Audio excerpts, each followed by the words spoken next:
So today మన topic వచ్చి wiring installation and earthing మీద MCQ క్వశ్చన్స్ అనేవి చూద్దాం.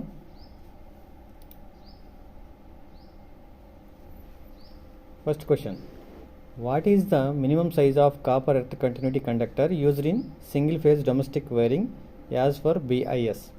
సో BIS రూల్స్ ప్రకారము మనం డొమెస్టిక్ వైరింగ్లో ఉపయోగించే కండక్టర్ యొక్క సైజ్ ఎంత అని అడుగుతున్నారు. So 1.5 square mm. ఎంత ఉపయోగిస్తాం మనం? 1.5 స్క్వేర్ mm. ఏ కలర్ ఉపయోగిస్తామో తెలుసా? గ్రీన్ కలర్ ఉపయోగిస్తాం. ఓకేనా? ఎర్త్ కోసం మనం ఉపయోగించే వైర్ ఏంటి? గ్రీన్ కలర్ అన్నమాట. ఓకేనా? సో ఆప్షన్ డి అనేది correct answer. Next, which method is used to reduce earth resistance value in existing earth. So already ఉన్న ఎర్త్కి దాని రెసిస్టెన్స్ వాల్యూని మనం తగ్గించడానికి ఏం చేయాలి? ఆ ఏరియాని మనం తడుపుతూ ఉండాలి, అంటే వెట్ కండిషన్లో ఉంచాలి. సో ఆప్షన్ బి అనేది కరెక్ట్ ఆన్సర్ అన్నమాట. Keeping wet condition in earth pits always. So earth resistance ఎందుకు పెరుగుతుంది అంటే ఆల్రెడీ మనం చేసిన దానికి మామూలుగా సమ్మర్ సీజన్లో భూమి లోపల ఉండే వాటర్ కంటెంట్ తగ్గిపోతుంది, అంటే మాయిశ్చర్ లెవెల్ తగ్గిపోతుంది. కాబట్టి మనం అప్పుడప్పుడు దానికి వాటరింగ్ అనేది చేస్తూ ఉండాలి. ఓకేనా? సో ఆప్షన్ బి అనేది correct answer. Next question, why AC is required to measure the earth resistance by using earth resistance tester. So earth resistance టెస్టర్లో AC సప్లైని ఉపయోగిస్తామంట రెసిస్టెన్స్ టెస్ట్ చేయడానికి. ఎర్త్ రెసిస్టెన్స్ కారణం ఏంటి? ఓకేనా? Avoid electric EMF interference. So electric EMF interference అనేది లేకుండా ఉండాలంటే మనం AC సప్లై ఉపయోగించి చెక్ చేయాలి. సో కింద మీకు ఎక్స్ప్లెనేషన్ చూడండి. The AC supply from the current reverser is given to the earth electrode that is under test. The use of AC supply for measuring the earth resistance is the undesirable effect due to back EMF produced in the soil are eliminated. So ఈ soil నుంచి ఏదైతే back EMF వస్తున్నాయో అవి రాకుండా ఇది eliminate చేస్తుంది అన్నమాట AC supply ఇవ్వటం వల్ల. ఓకేనా? ఎర్త్ టెస్టర్కి AC సప్లైతో టెస్ట్ చేయడం వల్ల ఈ ఎలక్ట్రోలైటిక్ EMFs అనేవి ఇంటర్ఫిరెన్స్ లేకుండా చేస్తుంది. సో ఆప్షన్ డి అనేది correct answer. Next, what is the formula to find voltage drop of AC single phase wiring circuit. So wiring సర్క్యూట్లో వోల్టేజ్ డ్రాప్ ఫార్ములా ఏంటంటే V = IR. సో ఓకేనా? Voltage drop = I × R volts. So option A అనేది correct answer. Next, fifth question, what is the maximum permissible load for power sub circuit as per IE rules. Indian electricity rules ప్రకారం power sub సర్క్యూట్కి permissible load ఎంత అని అడుగుతున్నారు. So permissible load ఎంత అంటే 3000 వాట్స్కి మించకూడదు. ఓకేనా? 3000 watts కంటే మించకూడదు. సో ఆప్షన్ డి అనేది కరెక్ట్ ఆన్సర్ అన్నమాట. Next question, which location the service connection supply leads to be connected at consumers main board. So service కనెక్షన్కి వస్తాయి కదా మనకి లైన్ మీ నుంచి డిస్కమ్స్ వాళ్ళు, మనకి డిస్ట్రిబ్యూషన్ కంపెనీ వాళ్ళు మనకి ఇంటికి కనెక్షన్ ఇస్తారు కదా, అవి దేనికి కనెక్ట్ చేస్తారు? మనకి ఎనర్జీ మీటర్కి కనెక్ట్ చేస్తారు. ఓకేనా? ఎనర్జీ మీటర్ కనెక్ట్ చేస్తారు. సో ఆప్షన్ సి అనేది correct answer. Next, seventh question, what is the type of test in domestic wiring installations. So domestic wiring ఇన్స్టాలేషన్స్లో ఇక్కడ మనకి పక్కన చూపించిన ఇమేజ్లో ఉన్న టెస్ట్ ఏంటి అంటే పొలారిటీ టెస్ట్. ఓకేనా? పొలారిటీ టెస్ట్ అంటే ఏది ఫేజు ఏది న్యూట్రల్ అని కనుక్కోవడానికి మనం ఈ టెస్ట్ అనేది చేస్తాం అన్నమాట. ఓకేనా? పొలారిటీ టెస్ట్ ల్యాంప్తో కండక్ట్ చేస్తున్నాం దీన్ని. సో ఆప్షన్ ఏ అనేది correct answer. Next, what is the permissible leakage current in domestic wiring installation. So domestic wiring ఇన్స్టాలేషన్లో పర్మిసిబుల్ లీకేజ్ కరెంట్ వాల్యూ ఎంత అంటే 1/5000 ఇంటూ ఫుల్ లోడ్ కరెంట్. ఓకేనా? 1/5000 into full load current. So option D అనేది correct answer.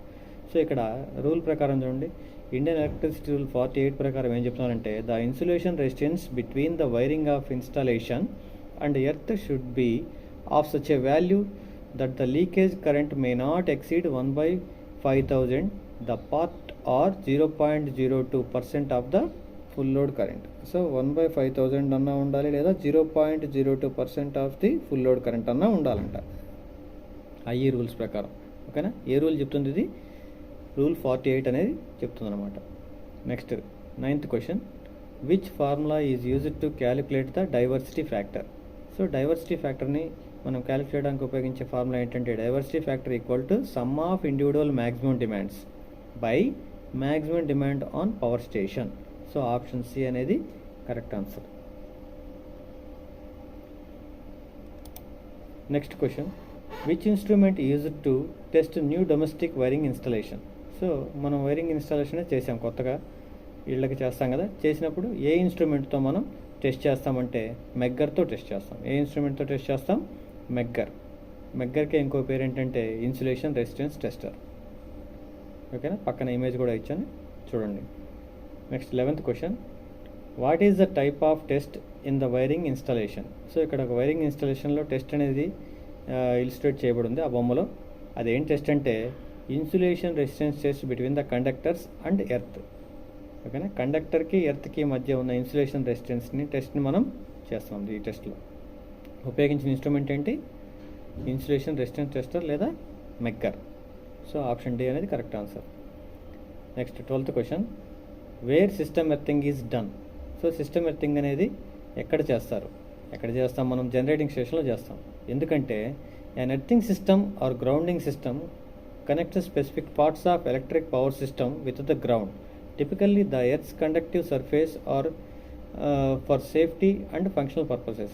So safety కోసము అలాగే functional purpose కోసము మనము ఈ సిస్టమ్ ఎర్తింగ్ అనేది చేస్తాం. సో సిస్టమ్ ఎర్తింగ్ అనేది దేనికి చేస్తామంటే మెయిన్గా జనరేటింగ్ స్టేషన్స్కి, సబ్ స్టేషన్స్కి చేస్తాం. సో ఇక్కడ ఉన్న ఆప్షన్స్లో మనకి ఆప్షన్ ఏ అనేది జనరేటింగ్ స్టేషన్ ఉంది కాబట్టి సో అది కరెక్ట్ ఆన్సర్.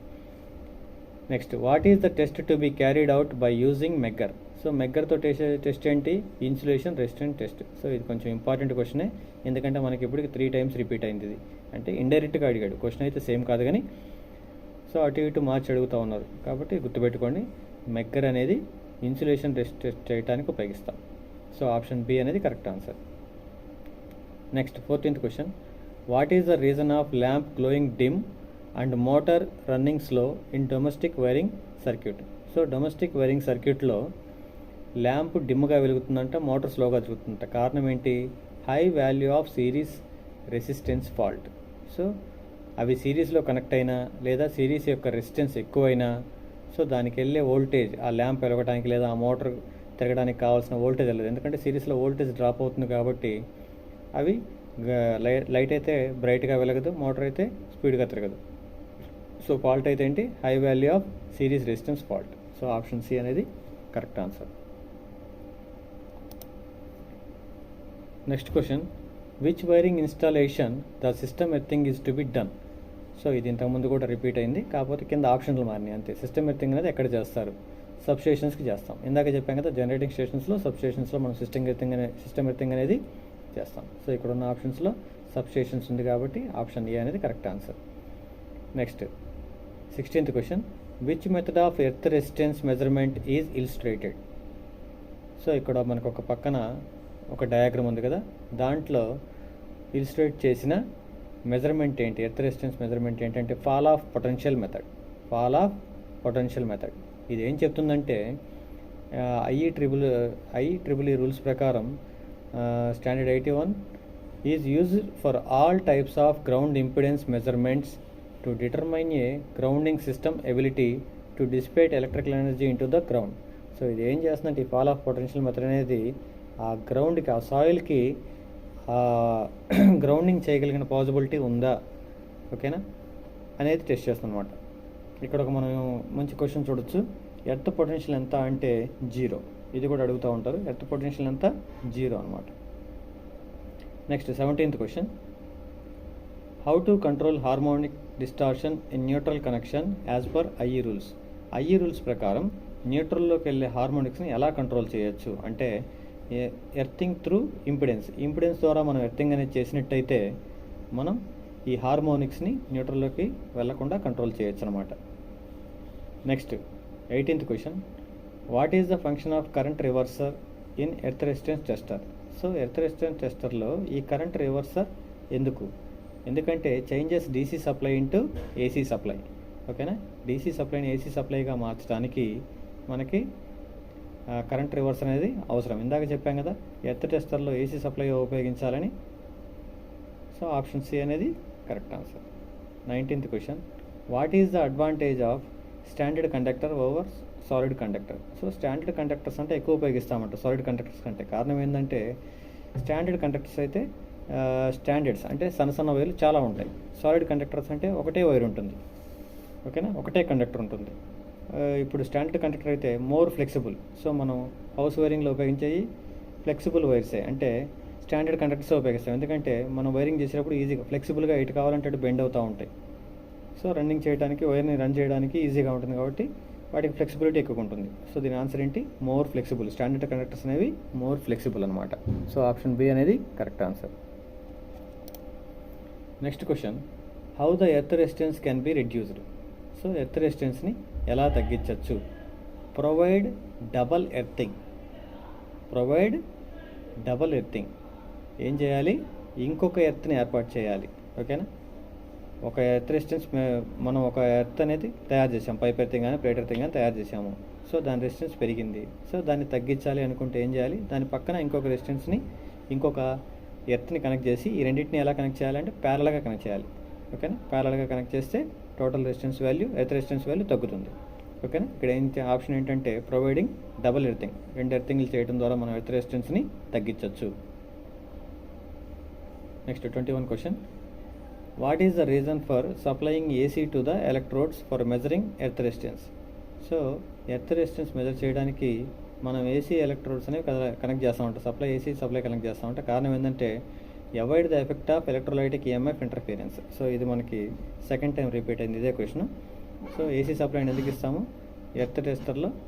ఎందుకంటే avoid the effect of electrolytic EMF interference. So electrolytic EMF interference అనేవి జరగకుండా ఉండటానికి, వాటిని అవాయిడ్ చేయడానికి మనం ఏసీ సప్లై అనేది ఉపయోగిస్తాం. సో ఆప్షన్ డి అనేది కరెక్ట్ ఆన్సర్ అన్నమాట. Next, why the pointer is not stable at 0 on the scale as the megger is not in use. So మెగ్గర్లో స్కేల్లో పాయింటర్ అనేది 0 దగ్గర ఉంటుందంట. కారణం ఏంటంటే it is not having controlling torque. ఎందుకు? దానికి కంట్రోలింగ్ టార్క్ అనేది ఏమీ ఉండదు. మెగ్గర్లో కంట్రోలింగ్ టార్క్ అనేది ఉండదు. మామూలుగా మెజరింగ్ ఇన్స్ట్రుమెంట్లో మనకి డిఫ్లెక్టింగ్ టార్క్, తర్వాత కంట్రోలింగ్ టార్క్, తర్వాత డాంపింగ్ టార్క్ అని 3 రకాలు ఉంటాయి. సో దీంట్లో కంట్రోలింగ్ టార్క్ అనేది ఉండదు మెగ్గర్లో. సో అందుకని అది 0 పొజిషన్లో స్టేబుల్గా ఉండదు. ఆప్షన్ ఏ అనేది correct answer. Next, which is proportional for the deflection of ohm meter needle in earth resistance tester. So ఈ నీడిల్ అనేది దేనికి ప్రపోర్షనాలిటీలో ఉంటుంది అంటున్నాడు. ఓకేనా? డిఫ్లెక్ట్ అవ్వడానికి దేనికి ప్రపోర్షనాలిటీలో ఉంటుందంటే ratio of the current in 2 coils. So మనం ఏదైతే ఓమ్ మీటర్తో మనం మెజర్ చేస్తున్నామో సో దాని యొక్క కరెంట్ వెళ్తున్న ఆ 2 కాయిల్స్కి ప్రపోర్షనాలిటీలో ఉంటుందంట. ఓకేనా? Ratio of the current in 2 కాయిల్స్కి ప్రపోర్షనాలిటీలో ఉంటుంది.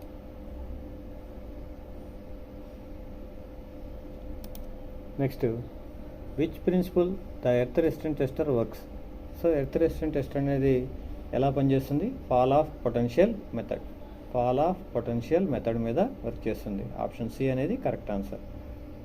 Why system earthing is different in utilisation than equipment earthing. So system earthing అంట డిఫరెంట్గా ఉంటుందంట మామూలు యూటిలైజేషన్ ఎర్తింగ్ కంటే, ఎక్విప్మెంట్ ఎర్తింగ్ కంటే. ఎందుకంటే it is associated with current carrying conductor. So ఇది దేనికి? న్యూట్రల్ అంటాం కదా, ఆ న్యూట్రల్ కూడా ఎర్త్ చేస్తేనే కదా, గ్రౌండింగ్ చేస్తేనే కదా దాని మనకి రిటర్న్ సప్లై అనేది వెళ్ళేది. సో ఇది అందుకనే ఇది కరెంట్ క్యారింగ్ కండక్టర్కి అసోసియేట్ అయి ఉంటుంది కాబట్టి సిస్టమ్ ఎర్తింగ్ అనేది ఎక్విప్మెంట్ ఎర్తింగ్ కంటే డిఫరెంట్గా ఉంటుంది. సో ఆప్షన్ సి అనేది correct answer. Next 26th question, what is the effect if A person receives A shock current of 20 mA. So 20 mA ఒక మనిషికి ఆ కరెంట్ తగిలితే, షాక్ తగిలితే ఏమవుతుందంటే సో పెయిన్ఫుల్ షాక్ అనేది ఫీల్ అవుతాడు అతను. సో ఆప్షన్ బి అనేది right answer. Next 27th question, which electrical equipment L series type MCBs are used. So L series type MCBs దేంట్లో ఉపయోగిస్తామంటే గీజర్స్లో ఉపయోగిస్తాం. ఎందుకంటే ఎల్ సిరీస్ ఎంసీబీస్ అనేవి రెసిస్టివ్ లోడ్కి ప్రొటెక్ట్ చేయడానికి ఉపయోగపడతాయి. ఓకేనా? ఎల్ సిరీస్ ఎంసీబీస్ అనేవి రెసిస్టివ్ లోడ్ని ప్రొటెక్ట్ చేయడానికి ఉపయోగపడతాయి. ఇంకా రెసిస్టివ్ లోడ్స్ ఏమేమి ఉన్నాయి? Ovens, general lighting. ఓకేనా? ఇవన్నీ కూడా ఎల్ సిరీస్ ఎంసీబీస్ అనేవి ఉపయోగించుకుంటాం. ఎందుకంటే ఇవన్నీ కూడా రెసిస్టివ్ లోడ్స్ కాబట్టి. సో ఆప్షన్ ఏ అనేది correct. Next, what is the మెగ్గర్ reading in dead short wiring installations. So dead short అయింది వైరింగ్లో, అప్పుడు మెగ్గర్ ఏం చూపిస్తుంది? 0 MΩ చూపిస్తుంది. అంటే ఇన్సులేషన్ రెసిస్టెన్స్ ఏమీ లేదు. షార్ట్ అయిందంటే రెసిస్టెన్స్ వాల్యూ అంతా 0, కాబట్టి 0 MΩ అనేది చూపిస్తుంది. సో ఆప్షన్ ఏ అనేది correct answer. Next 29th question, what is the advantage of crimping? So crimping యొక్క అడ్వాంటేజ్ ఏంటి అంటున్నారు. క్రింపింగ్ అంటే ఏంటి? క్రింపింగ్ అనేది ఆ కేబుల్ యొక్క లాస్ట్ టెర్మినేషన్ దగ్గర ఉపయోగించే ఎండింగ్స్కి మనం జాయినింగ్ చేయడానికి, టెర్మినల్ కనెక్ట్ చేయడానికి ఉపయోగిస్తాం అనమాట. సో ఇది ఏం చేస్తుంది? అవాయిడ్ లూజ్ కనెక్షన్స్ లేకుండా చూస్తుంది అనమాట. The purpose of the crimping tool is to form a secure connection that is properly sealed from any gas or moisture, preventing shortages or faulty electrical connections. It allows electricians to form a solderless connection between two wires or to terminate a standard of wire. ఓకేనా?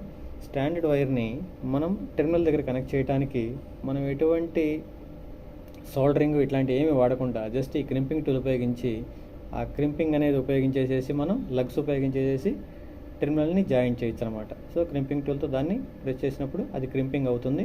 So దాన్ని టెర్మినల్కి టైట్గా fix చేయొచ్చు. ఓకేనా? Loose connection avoid చేయొచ్చు క్రింపింగ్తో. Okay, thank you for watching. మీకు ఇటువంటి videos ఇంకా కావాలంటే ఏఏకే ఎలక్ట్రికల్ టెక్ ఛానల్ని సబ్స్క్రైబ్ చేయండి. Thank you.